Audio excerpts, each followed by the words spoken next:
Welcome to our session on Roaming Strategy 2020. We're talking about Roaming Strategy 2020 in 2020.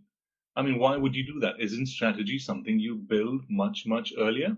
Unfortunately, these are unprecedented times, and we have to relook at our strategy. So if you have already made your roaming strategy in earlier years, which I'm sure you would have done, fortunately, we need to relook at it and reassess it. And we'll go through obviously, you already know the reasons why, but also let's look at it in a more practical sense, what really has happened.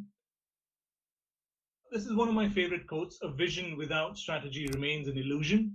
And I think all of us in the industry like to be seen as visionary. We all like to have vision. But ultimately, if you don't build strategy to reach that vision, it really means nothing. So really, that is why it's really important to have a strategy and see how we need to adapt to the current times.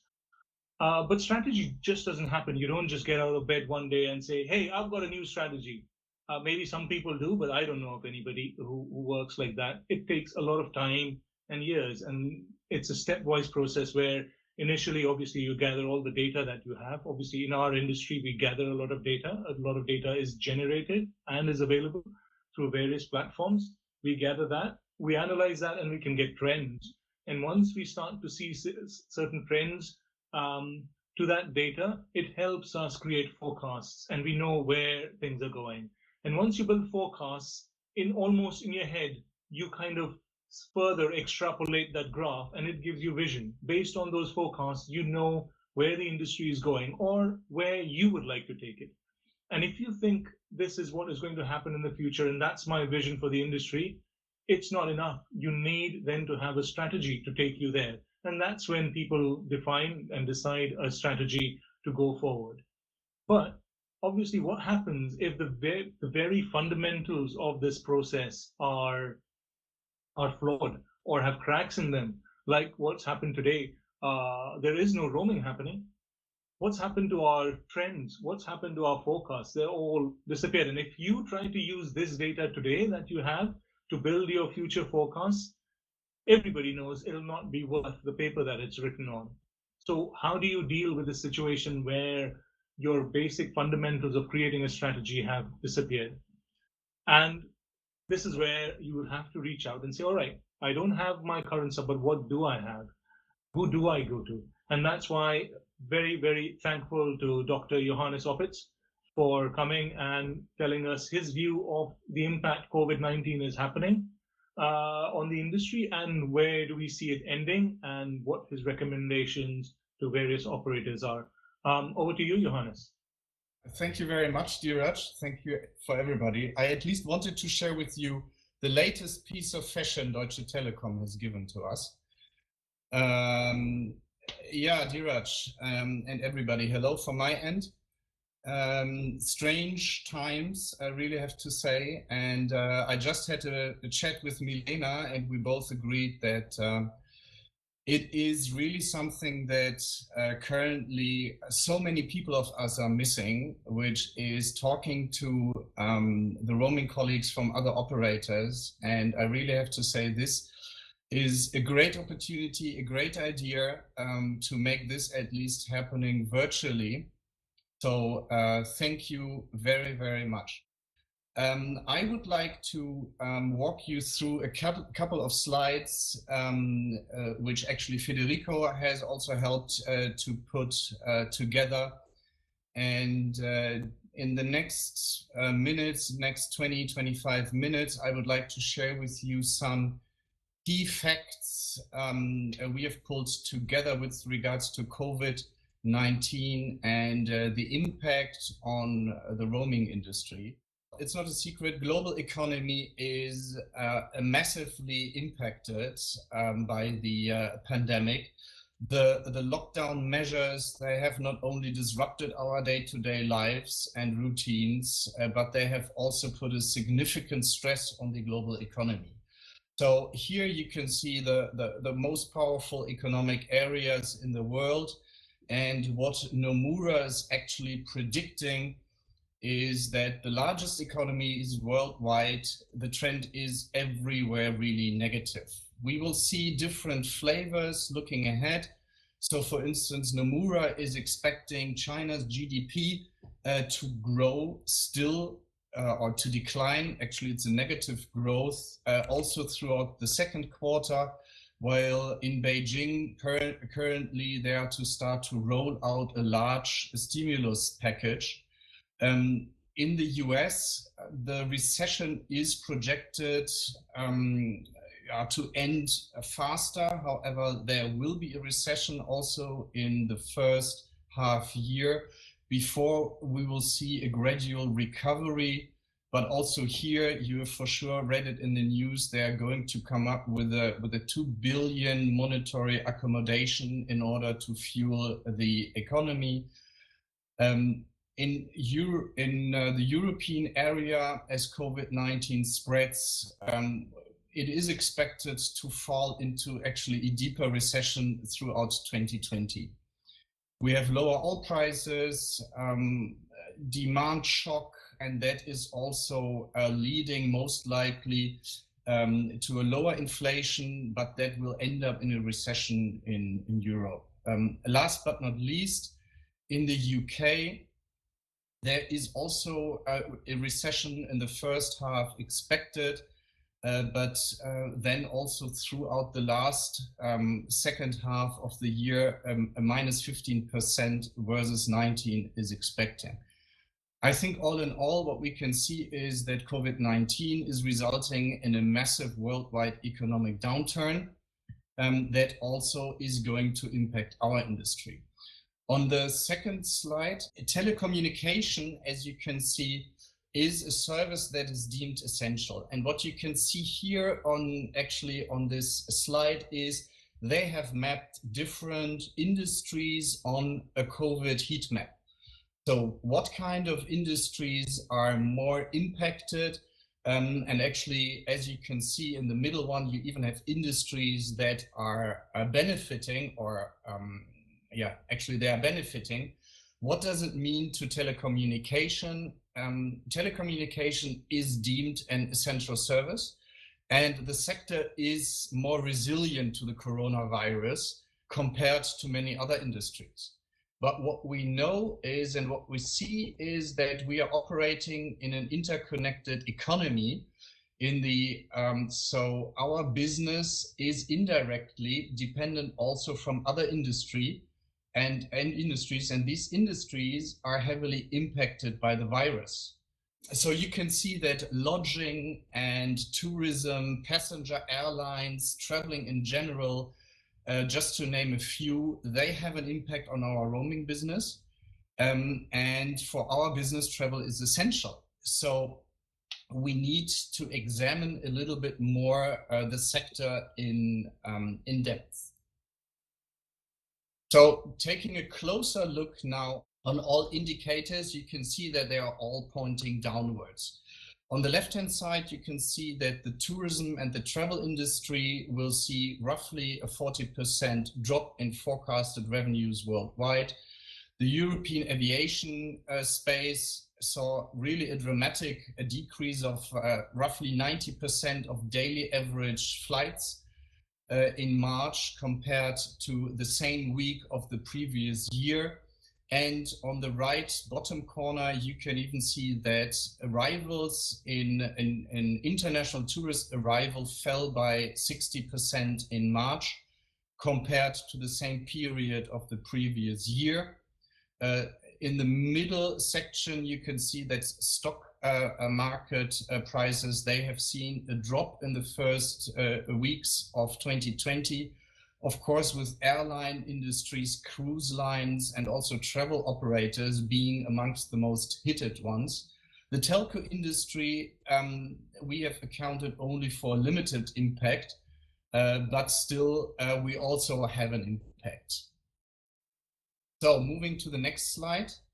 As I was mentioning it in the previous slides, the travel restrictions that are in place, it's not really a surprise that amongst the most hit companies, we can see the airlines. And on the left-hand side, you see that in early April, there was an 80% drop in worldwide flights. The red line that are flights from Asia Pacific, they already started in February to go down, but the biggest drop is actually when the whole world was in a lockdown mid of March. Then really everything plummeted. But what you also can see is in the middle block that let's say the willingness to resume air travel after the containment is not really close to show a restored confidence.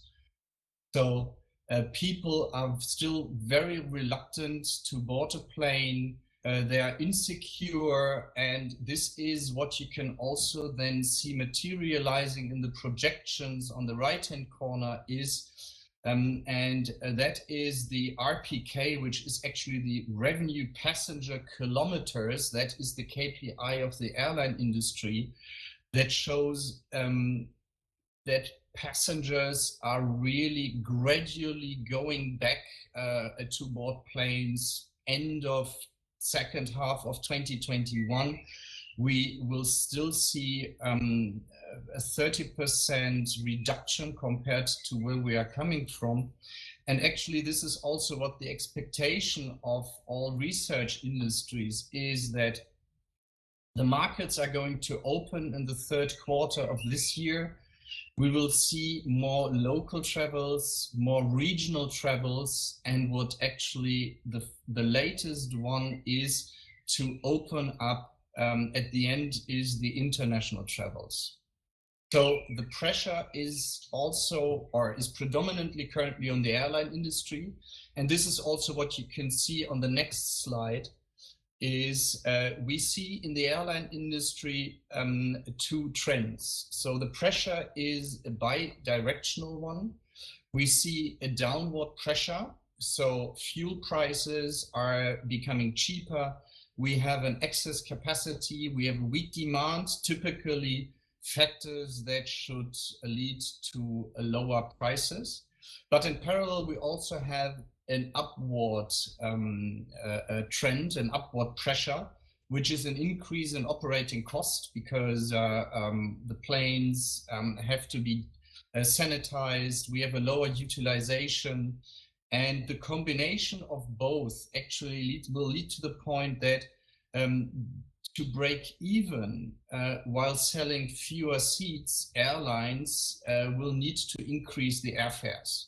And this increase will vary a little bit between the regions, so Asia and Europe between 40 and 50%. But all in all, what we will see midterm is that airfares are going to rise, and that will also end up in less international flights, and also, of course, also less passengers. Moving to the next page, here we have pulled together some KPIs from the telco industry.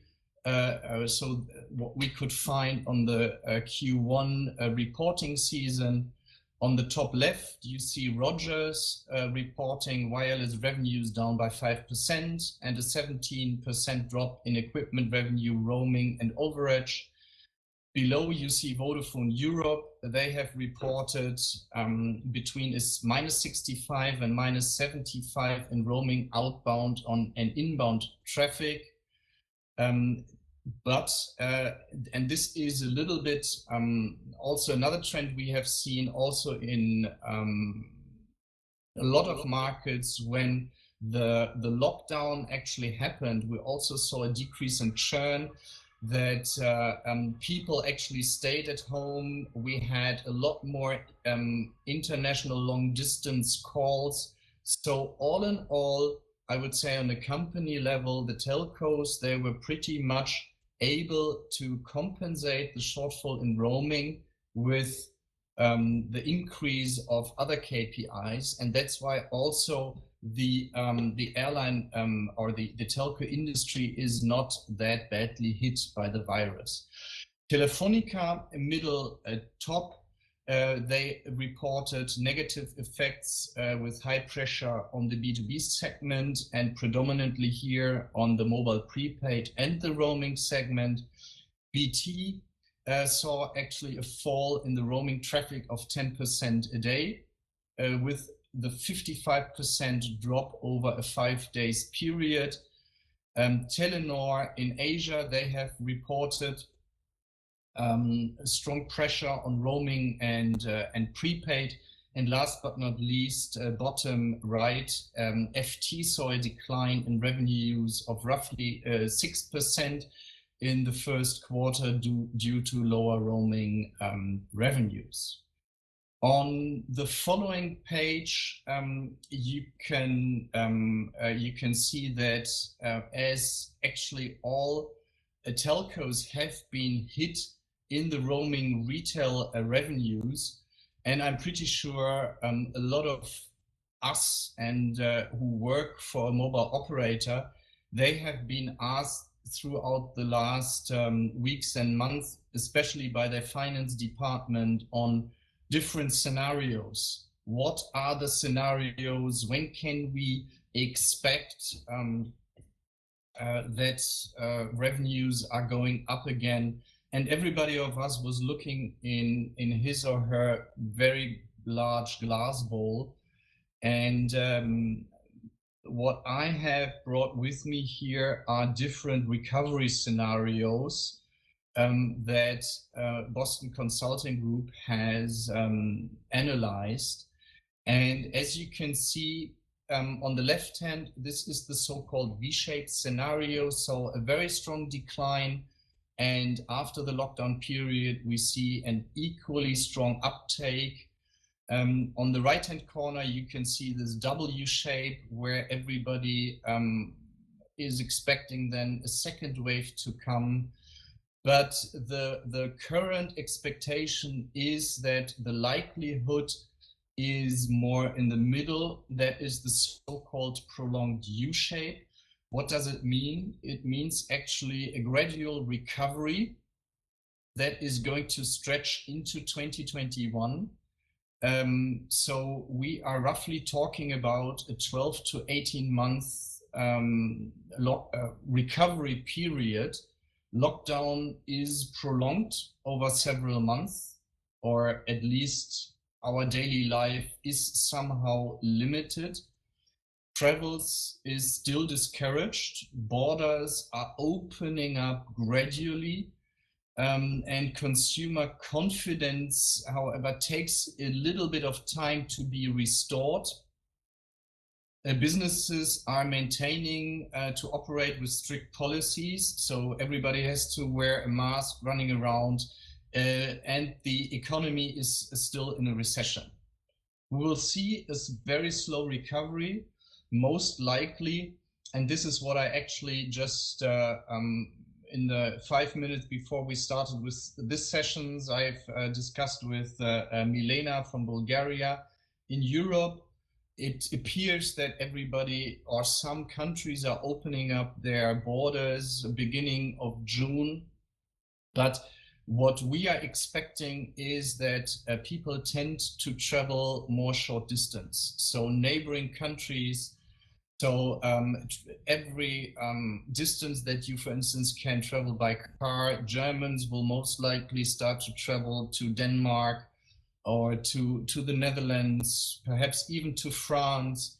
But there is still a very strong unwillingness to board a plane and to fly 3-4 hours to Turkey to spend 2 weeks holidays in Turkey, or even on the Canary Islands, is still too distant, because what we are expecting now is that intra-country travel will pick up very fast.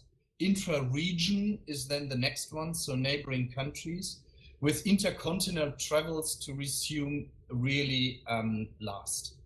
We will mostly also not even reach traditional roaming usage within the next 12 to 18 months.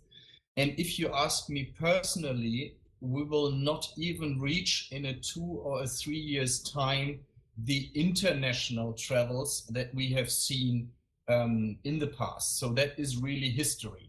When I had a look at the latest figures that I think Lufthansa was coming up on Monday, Lufthansa is going to reduce their long-haul fleet massively. They are expecting that by 2023, they are back to normal, but normal would mean roughly a 10 to 15% less planes. And here the international long-haul flights are expected to be hit most. So we will see really less travels, and also with events like these, right? We see it is working. Companies will even have a higher pressure on OPEX. So even travel is going to be restricted, and that is most likely to hit long-haul international travels most. On the next page, let us have a look on wholesale roaming scenarios. So what does this whole situation mean in practice for the roaming business? And we came up with two very easy scenarios, let's say. So let us have a look on existing roaming deals. And we were focusing on a net imbalance scenario where on top you can see the situation of a typical net sender. And of course, knowing that roaming is a reciprocal business, it doesn't surprise you that whatever is valid for a net sender, it's also valid, but the other way around for a net receiver. So let us start first having a look on what does it mean for a net sender who has a deal without a commitment with another partner. So COVID-19 will lead to the fact that outbound costs, they are going significantly down because there is literally no volume left.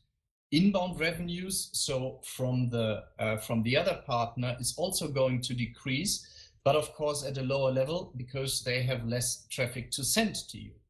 So that means that the net position still remains positive. The average underlying rates, they are going to decrease. Of course, less traffic, I think everything is good. In case of a deal where you have commitment, the situation changes in a way that outbound costs, they are likely to remain stable. And so will the inbound revenue also stay stable as well. The net position remains negative because you are a net sender and you have a higher send or pay commitment than in return. But all in all, the underlying average roaming rate is going to substantially increase because there is a commitment. Of course, for the net receiver, as I said earlier, the situation is actually the contrary to this because they are receiving everything.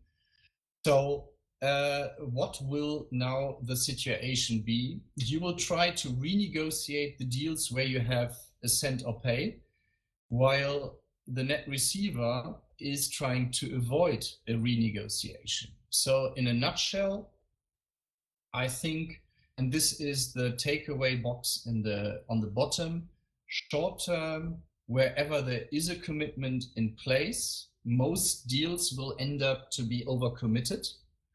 Renegotiation of all contracts is quite unlikely because we don't have time to do so. And at the end of the day, that means that the average rate will increase. This is my or our perception on the deals we have in 2020. Now looking ahead, and this is what you can see on the right-hand side, what will happen midterm? So midterm is 2021, 2022.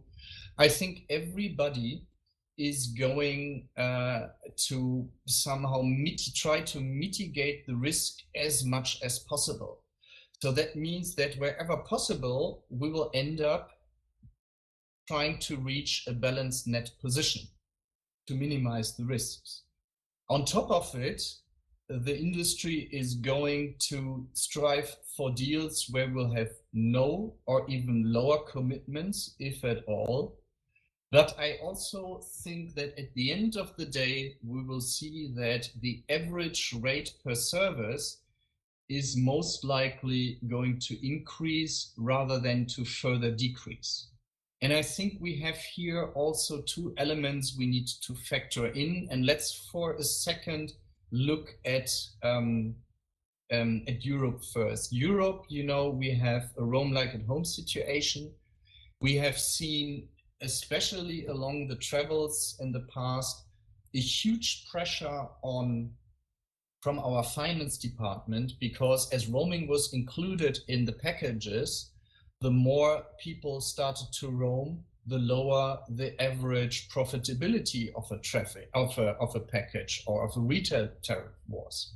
When now 50% of your customer base is not going abroad, they stay at home, don't have this financial pressure anymore, and the overall profitability of every tariff is going to increase.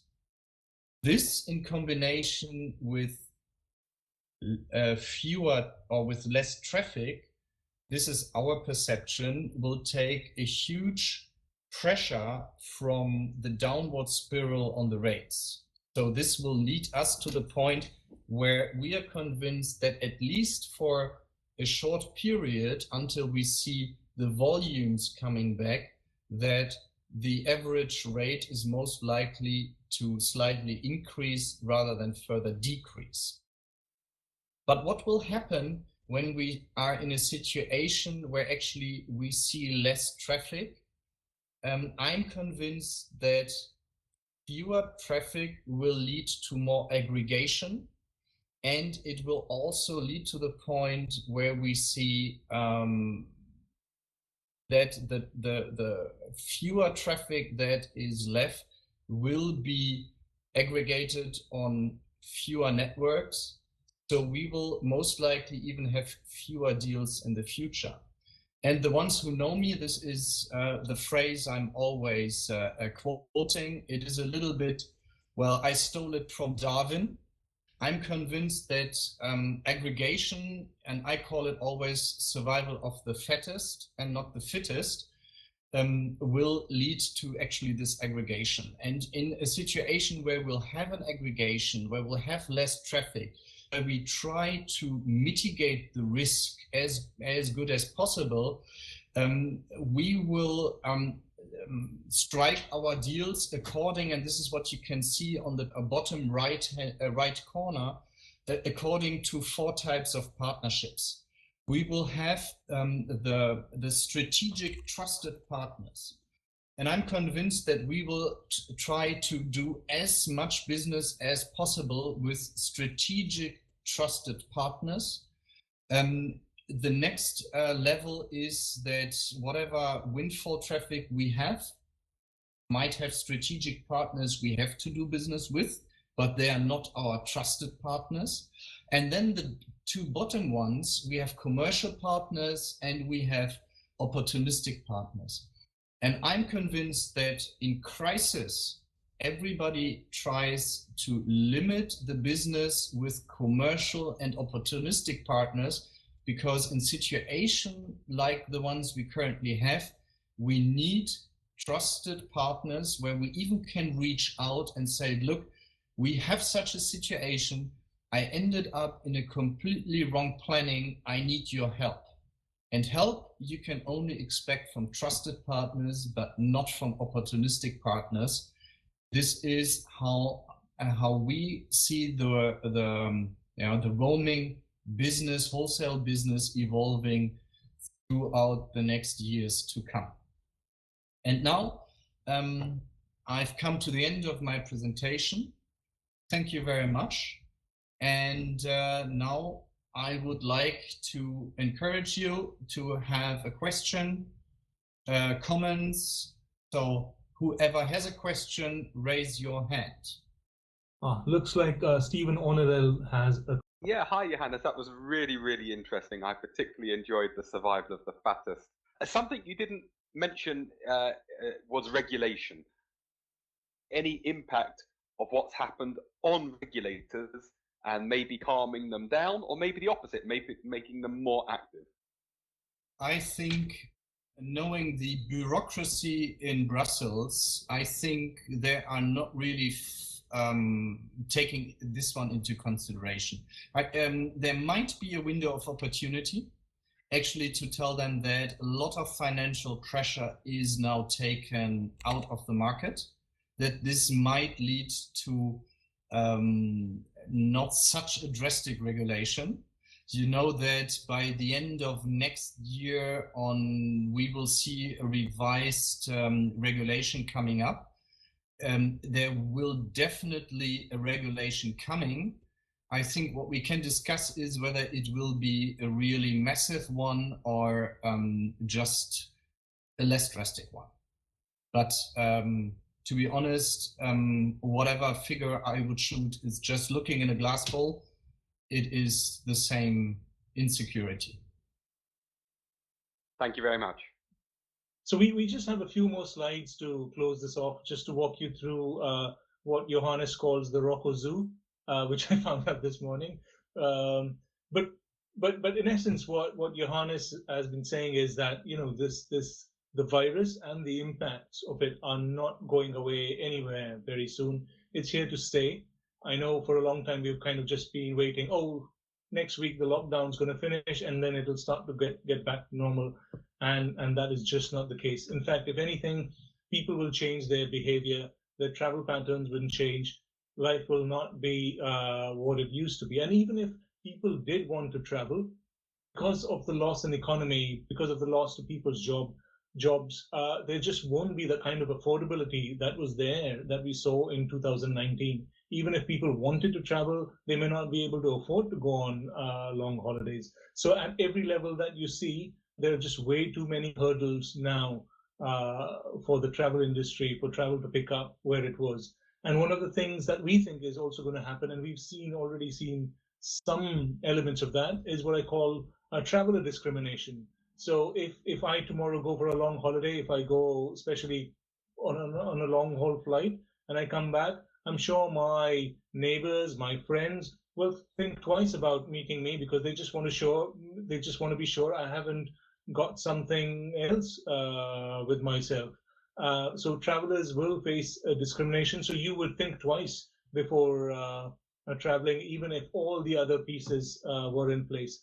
So the world that we knew as in 2019, to come back to that will take a long time.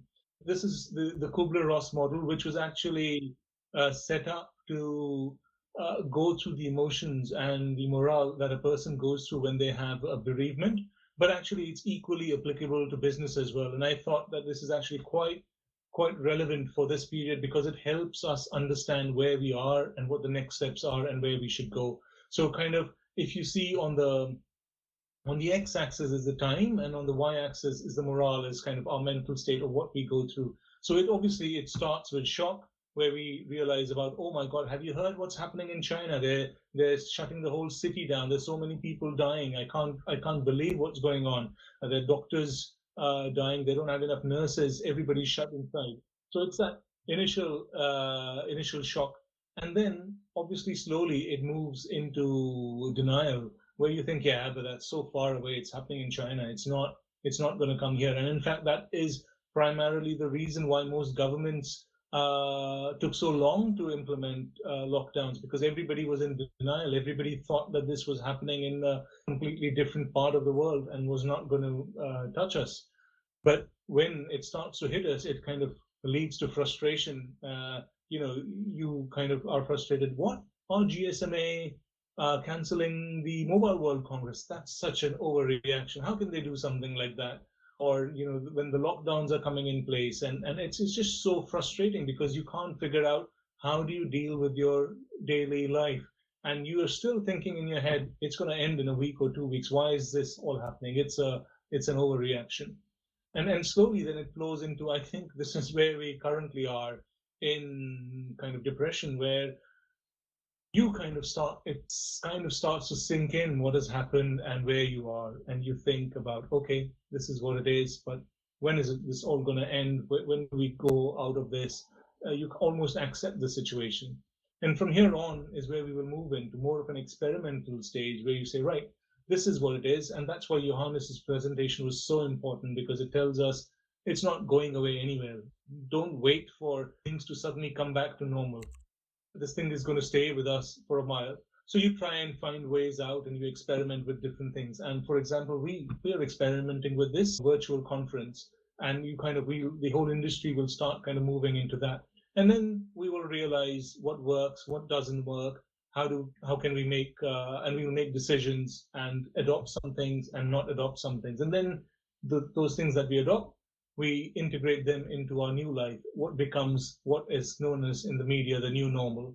So the reason for presenting this slide is kind of making everybody aware of this curve that we will all go through. And if it is possible, if you know what is going to happen, which stage you are going to go through next, perhaps you can contract that. You can move into integration, into the decision-making phase much quicker if you know this is the next step, which is going to happen.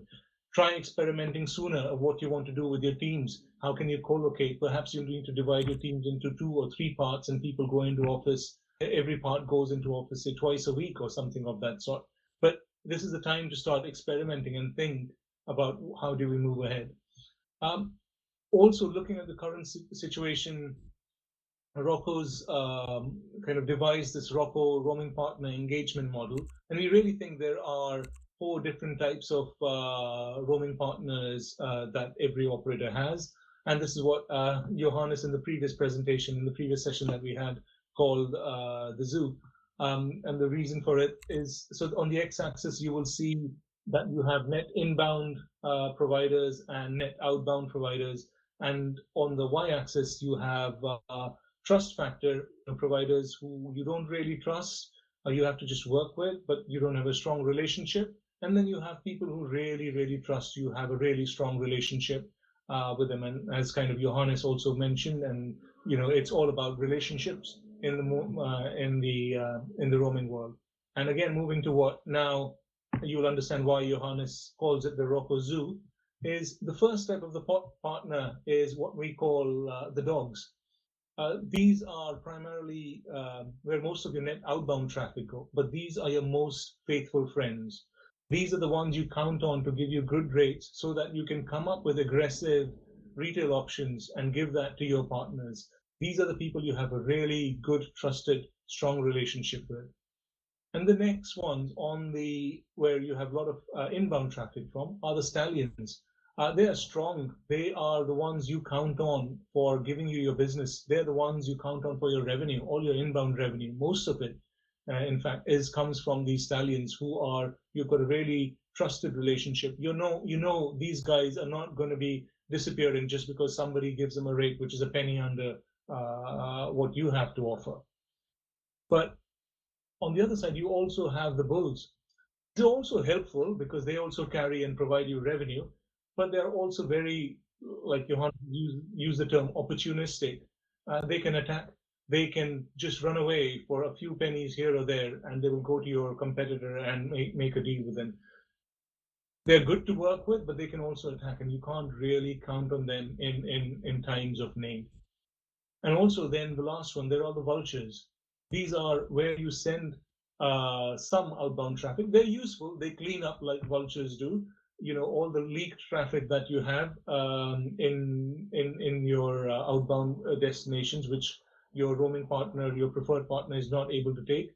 You can have a deal with the vultures and they take some of that traffic and can give you better rates. So you can count on them, but you can't really rely on them because you don't really have a strong relationship. They are, at the end of the day, they are vultures. But once you know these attributes, how do you use them and how do you make your strategy right now what you need to do? And our recommendation is for your trusted friends, dogs, have a soft contact with them. In touch, make sure you're on the same wavelength. I'm sure you will be doing that anyway. For the stallions, offer them support because they will be really troubled right now that if they've got a big commitment on you, how are you going to meet that? And they can't meet that commitment. They want to hear from you that you'll be with them through thick and thin. So they will really appreciate hearing from you right now and calming them down their fears a little bit. And then you have the bulls. for these guys, you need to check your force majeure clause in your discount contract. Is there any likelihood that they could just trigger that and say, sorry, all bets are off, all commitments are completely gone, we don't need to renegotiate anything? These are the guys, what they could do is, if traffic from their country to your country is down by, say, only 50%, but they could turn around and say, sorry, traffic's gone down by 95%. Basically, we're not sticking to any of our commitments. So for these guys, you need to understand what the benchmark is. What is the benchmark traffic from that country to your country? So if they come back and say, sorry, traffic's only dropped, traffic's massively dropped, you can create, or you can relate to this benchmark and say, this is the industry benchmark available. We know from your country to our country, traffic has only gone down by so much. So let's not mess about, stick to this benchmark. And then you have the vultures, which say, reach out to them now. You have to set their expectations now. Make sure that they understand that they can't wriggle out of it. They're not going to get the traffic that you had. Make sure they understand you. Check again what your force majeure clause in your roaming contract is, because you might need to trigger that. But make sure they understand who you are and where you currently stand. And this is primarily a very simplistic model, obviously, that we recommend our roaming partners to use. But obviously, we do a lot of strategy work. We use a lot of models in ROCCO, which are used by general management consultancy companies. But because we are in the roaming business, we also try and build our own models, which are very specific and relevant to our own roaming world. But not only that, obviously, Desiree spoke earlier about Rocko U. So we have courses that you can take on strategy itself. So there's a course on roaming strategy, part 1, that Jason has done. It's available right now. You can always go to roccoeducation.com and buy that course and help you build your strategy going forward. I would really like to thank you for your patience and listening to me throughout. And once again, thank you to Johannes for taking time out. We've had multiple sessions, so I'm really grateful to Johannes for staying with us for multiple sessions and patiently outlining his slides. Well, thank you very much for your time. I really appreciate your patience in listening to you. And have any questions, please do reach out to us. We'll be happy to answer any questions you have.